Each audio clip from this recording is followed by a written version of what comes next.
The Mediterranean gleamed under a late spring sun, but beneath its calm lay a predator's heart. For decades across the North African coast, the Barbary corsairs ruled the waters.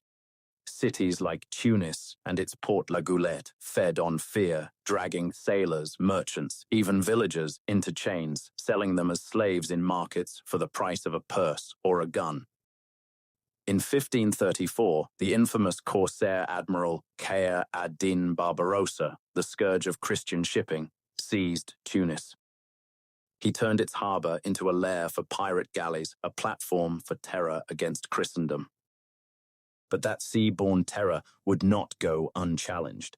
Across the waves, a coalition formed under the banner of the Holy Roman Emperor Charles V. In 1535, believing that the Empire of the Cross must strike at the root of this evil, Charles sailed south, not to Italy, not to France, but to the Barbary shore. His armada was vast, seasoned Spanish tercios, Italian allies, German landsknechts, and the hardened knights of the Christian maritime orders, all united under one cause to dismantle the pirate stronghold and liberate the captives. The invasion and siege.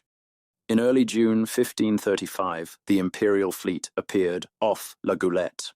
The sea, once a corridor of slavery, now trembled under Christian banners. The entrance to Tunis's harbour was chained and guarded by fortress walls, but so was the threshold to a nightmare. Day after day, the bombardment began. Galleons thundered, artillery cracked, fortresses groaned under iron. Christian guns, long unused in such militant unity, tore through walls, shattered defences, ripped open the port gates. The corsair fleet, once lord of those waters, burned at anchor. When the chains fell, the harbour was no longer a prison, but a tomb for the pirate fleet. The galleys, once instruments of terror, were now charred hulks among shattered masts and aflame decks. Captives freed and the fall of pirate rule. As Christian troops poured into Tunis, they did not just occupy land, they liberated souls. Reports from the time speak of 10,000 to 12,000 captives freed. Men, women, and many, many children. Some who had rowed oars, others who had prayed in darkness for years.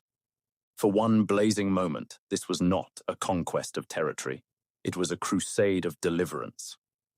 The chains that had bound thousands across Europe were shattered beneath Christian swords wielded by heroes and thunderous cannonades blasted by righteous men.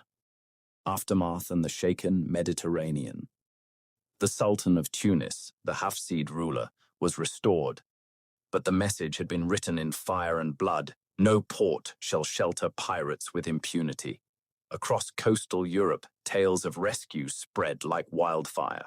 The Christian world, fractured and exhausted after wars, glimpsed once more the meaning of unity, not through diplomacy or treaties, but through arms. For many, Charles V's expedition was the last true crusade of medieval faith and vengeance.